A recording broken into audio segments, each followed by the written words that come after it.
আজকে আমরা এই হেল্পারটাকে নিয়ে এসেছি। অনেকখানি কাজ বাকি ছিল, সেটা খুবই এমার্জেন্সিভাবে সারতেই হতো। আমাদের কন্ট্রাক্টর এসছে, সে এই যে দেখছো এই বেড বলে, বেড ঢালাই এইগুলো সম্পূর্ণটা একদম সম্পূর্ণটা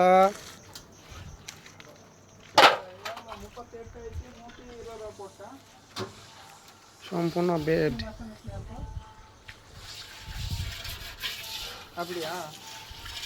তারপরে এই ছোটো ছোটো কলম, এই যে কলম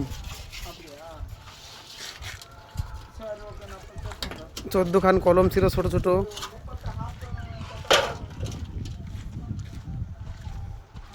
আর বড় বড় ওই কলম